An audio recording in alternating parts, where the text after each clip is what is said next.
Uh, Thank you, Mr. President. Waldhabdee Somaalilaandii fi Soomaaliyaa gidduutti amma irratti taa'amaa ture irratti guyyaa kaleessaa walgahiin biyyoota Yuunaayitid Addunyaa kan gaggeeffame irratti haasawa isaaniitiin kan ta'amedha.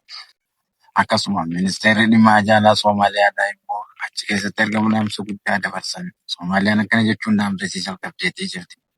Oduu dheeraa guyyaa irraan tana qabateen asirratti isiniif dhiyaata. Miseensonni asitti argamtanii fi hundi keessanis mootummoonni biyyoota garaagaraa irraa dhuftanis galatoomaa jechuun dubbatan. Dubbii isaanii kan akkana jechuun eegalan. Israa'el yeroo ammaan tanaatiif immoo biyyattii teenyaaf kan beekamtii hannuudhaaf yaaddu kuni mataa ijiitiif waan godhaadhaa turtees hin beektu jechuudhaan gaafatanii turan. Israa'el yeroo ammaan duraatiifis biyyoota adda addaa keessatti rakkoo gurguddaa gaggeessuudhaan beekamti. Kana qofa osoo hin taane rakkoo Israa'el Falastiin irratti gaggeessaa turte sana bootee ammaas gara biyya teenyaatti deemtee ni jedhama. Biyya teenyatti fiddee rakkoo akkasiisanii nu barbaaduudhaaf deemti jedhama. Garuutu Somaalilaandii keessatti jechuudhaan maqaa Somaalilaandiitiin uumanii biyyattii teenya walitti jiranii haala hin taane oofan. Garuu immoo nuti rakkinninii fi rakkoo hamtuun Somaalilaandii irraan geenye tokko hin jiru. Garuu Somaalilaandiin biyya fi bulchitu yaani kan isaan oofan osoo hin taane Soomaaliyaan takka. Jecha Soomaaliyaa jedhu kana hunda dhabamsiisuudhaaf daangaa biyyattii teenyaa sarbanii humnaan seenanii biyyattii teenya addaan qoqqoodanii jechuudhaan dubbatee jira saba. Ministeerri dhimma alaa Soomaaliyaa dhaamsiisaa akkanaan ergaaniif itti fufe. Somaalilaandii keessatti bara 1960 keessa rakkoo hamaa ammaan duratti mootummaa Ziyaad Barreedhaa gaggeesse jechuudhaan Israa'el gaafatee ture. Kuni garuu waan hin taane lammii Isaaq Jaamoo irratti Somaaliyaa gonkumaa rakkoon kun hin gaggeeffamne.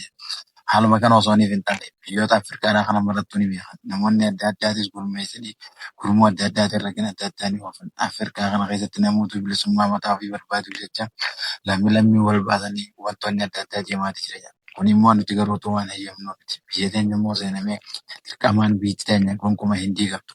Israa'el jechuun mataa isiidhaatiif kan biyya Afrikaadhaa weerara guddaa irratti gaggeessite jedha.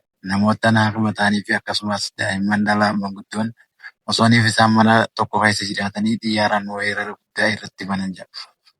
Kun immoo lubbuu namoota kumaatamaan lakkaa'amanii dhabamsiisanii qabeenya kumaatamaan lakkaa'amu dhabamsiisaniiti jiran jedha.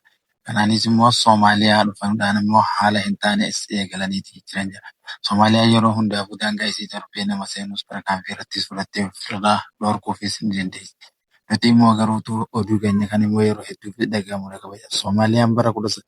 Soomaalilaandiin bara 1991 irraa eegaltee mataa ofiitiin bulchite kan jedhu hin jiru jechuudhaan dubbate.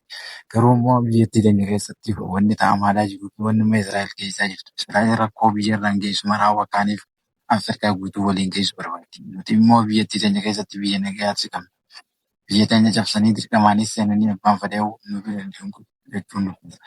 Dhaamsota wal duraa duubaan eegalee Israa'elii fi Falastiin gidduutti dhaamsi eegamu kun waan nama ajaa'ibsiisu. Biyyattii yeroo hedduudhaaf yeroo takkatti namoota 200 lubbuu isaanii dhabamsiisanii turan har'a immoo as deemanii dhufanii gara keenyaas hin eegalanii jira. Nutis kana qofa osoo hin taane weerarri ka'u immoo lolli Israa'el irraa ka'e kan biyyoota hedduu rakkoo keessa galcheera. Osooniif biyyoonni hedduun namoota hedduu jibbaadhaa jiran deebi'anii lammii takka irratti rakkoo gaggeessan jechuun waan hin taane. Kun immoo Afrikaa keessatti waan haalaan beekamu. Haalli kana ta'eetis biras dabree rakkoowwan deemaa jiru mararrattu nuti Soomaaliyaan biyya teenya biyyoonni In 1960, when Somaliland emerged as an independent state, haalli lola adda addaa lolli irraa deemu kun immoo wanti irraa deemuuf namoota kophaa isaanii baanii akkaaniif jiraatan barbaada. Kun immoo biyyoota hedduu keessaa fi Afrikaadhaafis hin barbaachisu. Seerri dhimma alaa Israa'el akkana jechuudhaan Somaalilaandiin bara 1960 keessa kan bilisummaa mataa isii labsite jechuudhaan beeksise. Biyyoonni Somaalilaandiidhaafis beekumsa kennan biyyoota 135 jechuudhaan Israa'el kana keessaa takka jechuudhaan dubbatan. Garuutu immoo kana qofa osoo hin taane Somaalilaandiidhaaf beekumsi biyyoonni hedduun kennan kunoo akkanaan mul'atan jechuun beeksise. Wal duraa duubaanis biyyoonni hangi kun erga beekumsi kennaniif bara 1960 keessatti Soomaaliyaa irraa kan buqqite. Kan isaan irraa buqqaanis immoo Moqdishoodha malee iddoo biraatii miti jechuudhaan. Kuni hawaasa biyyoota maraatiif waan jiraatu. Soomaalilaandiin akka waan ammaan tana dhalattee akka ammaan tana mul'attee itti dubbachaadhaa jiran jechuun dubbate.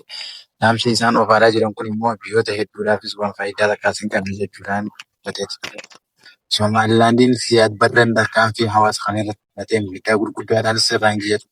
Garuu immoo dhaamsa kanaanis Jirgaalee Somaalilaandii irratti isaan tarkaanfii fudhataniif lammii Somaalilaandii jaamaa guutuun isaanii ofirraa ittisuu eega jalqabaniifis bulbulaniiru jechuudhaan. Nuti immoo kan arguun haala kanaatiinis Somaalilaand beekumtii kennuu ni eegala jechuun beekumtii kenna. Israa'el yeroo jalqabaa duraatiifis immoo biyyattii tana qofaa fi biyyoota biraatiifis beekumtii kennineeti. Kun immoo garuu Somaalilaandiidhaa fi biyyoota biraatiifis waan aaruu fi waan rakkisuus tokkollee hin jiru jechuun ministeerri dhimma alaa Israa'el kun akkana jechuudhaan. Somaalilaandiin immoo takkaa'uu Soomaaliyaan biyyi jedhamu kun as keessaayis ta'ee kiisii qabaachuu. Ibsiin as keessatti UN keessa qabaachuu qabaata. Biyyoota argamtooman irratti akkamiin argamtee Soomaaliin kursii as keessa argachuu dandeessi jechuun qeeqee jira. Egaa inni haala saniin qeeqe kana immoo hiilichuu kutanii kan haalaan qeeqaniif kan isaanis ta'ee jiru. Kanaanis tarkaanfiiwwan isaan fudhatan kana mara irrattis kan isaan ajaa'ibsiiseeti. Yaada Israa'elii fi Somaaliyaa jidduutti gaggeeffannaadhaa kana akkaan namoota hedduu kan ajaa'ibsiisu ta'e. Duuba haalli kun maaliif Soomaaliyaan